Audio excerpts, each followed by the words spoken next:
and tumble journalist as its hero. A thriller sure to score a bullseye with its target audience, said Publishers Weekly, of the earlier one. A fast-paced international thriller whose story spans the globe. Dr. Savage has hit a home run with abuse of power. The story grips the reader and delivers the goods. Free Republic. They love my first two. So I think this one is the best and the last. This is not a boring nonfiction book. This is meant for people to pick up and read and enjoy reading it. What a movie this would make. I mean, let's be clear. I'm boycotted in Hollywood, right? They should have made a movie a long time ago out of A Time for War. It's dramatic. It's set in San Francisco. It's got every element. Sex, romance, excitement, terrorism. I guess Katzenberg, Matzenberg, and Ratzenberg wouldn't touch it for obvious political reasons. So this book reads like a movie script. For those people who like action, Countdown to Mecca is it. I'll be right back. Savage. The Savage Nation is sponsored by SwissAmerica.com, the only company I, Michael Savage, trust to buy my gold and silver from. SwissAmerica.com. What I want to do now is look at all the stories that I found interesting. In Top Khomeini Advisor, we have the divine permission to destroy Israel.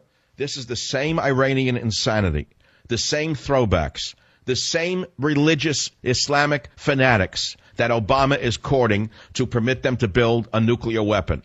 A top advisor has said we have divine permission in our Quran to destroy Israel. Can you believe the world we're living in? Next story. Rooms filled with white people cause microaggressions for minorities, according to a zany, crazy, leftist professor. So just being white causes a microaggression against a minority. I guess there's only one solution, which is the final solution, which is that all whites should be driven out of America, according to this professor, or perhaps kill themselves, and then minorities wouldn't feel oppressed by the microaggression caused by whites in a room. Savage's new thriller in Jack Hatfield series released. It's called Countdown to Mecca, and in these incendiary times, it's the right book for the right time. Military dog teams push Congress to be reunited. As you know, I helped Brian Grommert with his dog Maddie get reunited, and they spoke in Congress about a new law they want passed. And I want you to know that I'm very, very happy that I played a role in reuniting the dog Maddie with this hero soldier, Brian Grommett, and that I sent, I think it was, I don't know how much, $20,000 cash to Mr. Grommett to buy a van. Did you know that? I know that didn't make it to the blogs, and it's immediately taken off Wikipedia whenever I do something good, but yeah, we do what we can. Lindsay Lohan turns to Islam. Oh, yes. The crazed actress is now carrying the Quran as she shows up for court-ordered community service. That's really a great advertisement for Islam. Meanwhile, in San Francisco, a Democrat has been busted for violent child rape pornography. It's sickening. It's a disgusting story. I don't think it's because he's a Democrat, but he happens to be a Democrat. He's part of the power structure. And what they found on his computer was so sickening. Photos and videos of infants and young boys being raped and sexually violated when he was arrested. Are you ready for this? Babies as young as infants in onesies were being sodomized by adults, according to Deputy DA Alexis Fasteau, in requesting that this rat's bail be raised to $400,000. There were pictures of children tied up and sexually abused. Pierce's phone also included 115 images of unknowing children walking around the city, quote, in his preferred age range of 8 to 12, taken at spots throughout the city. So mothers and fathers beware. There are sick, degenerate perverts taking pictures of your kids. And let me tell you a little story about that. When my kids were young, a pervert took a picture of my child. My wife ran after him and took the camera out of his hand and broke it and threw it on the ground. She didn't look over her shoulder to see if she was allowed to do it. She grabbed the pervert's camera when she saw him taking a picture of our kid, and she threw it on the ground and said, "Go F yourself." And the pervert ran away. Don't look for the government to save you. Mothers, watch out. The perverts are everywhere. And he was a Democrat. That's right. The mayor of the city had a consultant who was doing this behind the scenes. And he has a name. His name is Enrique Pierce, and he has a lawyer. And, of course, the lawyer says he's innocent as the driven snow. He's free on $250,000 bail, dressed in a nice, clean suit with a nice, clean tie. There's more, though. Are you ready for more? The DA wants a higher bail. She said $250,000 is totally inadequate given the seriousness of the alleged crime. She said Pierce had been under investigation since a man reported an online chat in which someone using the screen name Redency said the idea of, quote, sharing a boy with another man is really hot. He was a consultant to the Democrat mayor of the city. Pierce had 4,902 images on one of his laptop computers, including more than 600 of minors engaged in sexual conduct, more than 10 featuring prepubescent minors under the age of 12, and many showing men inflicting pain on children. Shall I read more? No, I don't want to read any more because it gets sicker by the second. As you know, progressive is the opposite of what they are. They're regressives. They want to take us back to 1917 in Russia. So when you hear progressive, think regressive, think the Bolshevik Revolution, 1917. Don't fall for the rhetoric. Everything's backwards. Blue states should be red states should have been blue states, and progressive should be regressive. Hillary Clinton says that she's now worried about the 26-year-olds who are aging out of Obamacare. They should be allowed to stay on the system older than 26. Listen to this. You know, one of the problems, and I heard about this in Iowa, is what happens when a 26-year-old becomes a 27-year-old and is no longer eligible to be on his or her parents' policy. That was one of the best changes in the Affordable Care Act. And the fact is that a lot of young people aren't making the income they need yet to be able to afford their own health care. So we have to look out to see what we're going to be able to do to help them. And what would that be, Mrs. Clinton? Perhaps taking the money that you and your husband have garnered into the Clinton Foundation and dispersing it to people under 35, let's say, so they can buy health care? Again, going back, news story. In San Francisco, a group of illegal alien criminals surrounded a deportation bus right near my studio on Sansome Street. The bus was supposed to take the illegal alien criminals out of our country and drop them where they came from.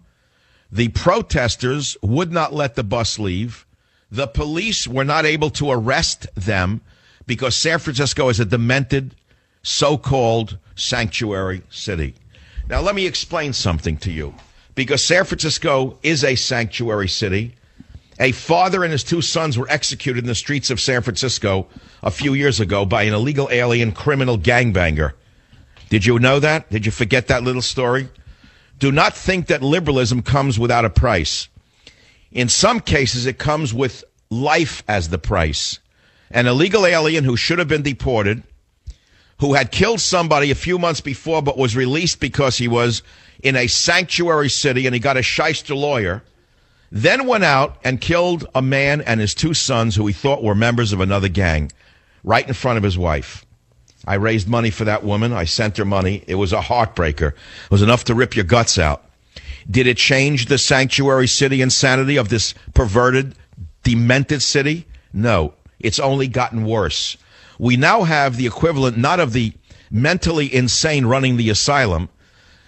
In blocking the deportation bus, we now have criminals running ICE. This would be the equivalent of drug dealers going in the street and saying, hey, hey, ho, ho, the FBI has got to go. Hey, hey, ho, ho, the DEA has got to go, and blocking DEA agents, preventing them from arresting drug dealers, coke dealers, heroin dealers, saying that it's illegal, it's immoral. They're just family men trying to raise money for their families. How does Obama permit this and not get impeached is the question. Would you support a third party is the main question. This is the savage nation. I was advised by someone who I expressed this to who knows politics, and he said to me, don't ever think about it. You'd never get on the ballot. And you couldn't get anyone on the ballot with a third party. He said you could run as a Republican in the primaries and challenge them as a nationalist. That's the most you could do. But in order to do that, I think we first have to define what a nationalist is so somebody can go out there and run as a nationalist. That is what I'm trying to do. That is where my intellectual daring comes in here on the show. Would you support a nationalist candidate? Okay, I will change the question. Would you support a nationalist candidate running on the Republican ticket? I don't want to hear the word conservative anymore. It has no meaning whatsoever. We could all say start a third party, But let's be realistic. That's not the way the system works. You'll get nowhere. You'll make a lot of noise, but you won't get anywhere. The only way to beat the Republicans is to run within their own party as a nationalist candidate. Now, you have to know what a nationalist is so that you're not afraid of it. You have to understand that you can be a liberal nationalist. You don't understand that either. There does not have to be an ethnic center to a nationalist phenomenon. It doesn't have to be one ethnicity. That's what people are going to tell you, that you're a racist. You don't have to go there. What you have to understand is that there's a thing called liberal nationalism, which is a paradox in a way. Liberal nationalism is a group of people who identify as belonging to the nation, who have equal and shared political rights and allegiance to similar political procedures. So you can be a liberal and be a nationalist. I could explain that. I could win over tens of millions of people. I could be the man to do it, but I don't want to be the man to do it. I'm a radio host, period. I am an architect. I am not the builder. And I don't intend to lead a revolution. Remember this. You cannot base a nationalist party on ethnic ancestry. This is about a political identity. This is about an identity related to a nation where people of any ethnic background share an allegiance to similar political beliefs, borders, language, and culture. It's a non-xenophobic nationalism. It's compatible with John Stuart Mill's ideas, liberal ideas of which we all learned in college, of freedom, tolerance, equality, and individual rights. So it doesn't matter whether you call yourself a liberal or a conservative, whatever, a vegetarian, I don't care what you call yourself. The important thing to remember is that we all occupy the same nation. We all must rally around our national identity. We must have a national identity in order to lead meaningful lives. And that means that we must recover our national identity, and we must fight the international socialists who have destroyed our identity. Many people who are mentally upset, let's put it that way, in this country, are upset for many reasons. And one of the reasons they're upset is because they have no nation to identify with. They're naturally good people, naturally strong people, naturally patriotic people, and they want to identify with pride. They want to identify with pride. They want to salute the flag. They want to salute the flag. They want to relate to America and its history. Of course they're welcoming to all people if they come here legally and wait online like their ancestors did. Of course they understand it's a nation of laws, but they don't like a president who selects which laws he will break on a daily basis. And they don't know which way to turn. But I can guarantee you there are tens of millions of people who would suddenly feel a surge of sanity and health raging through their being if they had a nation to believe in again.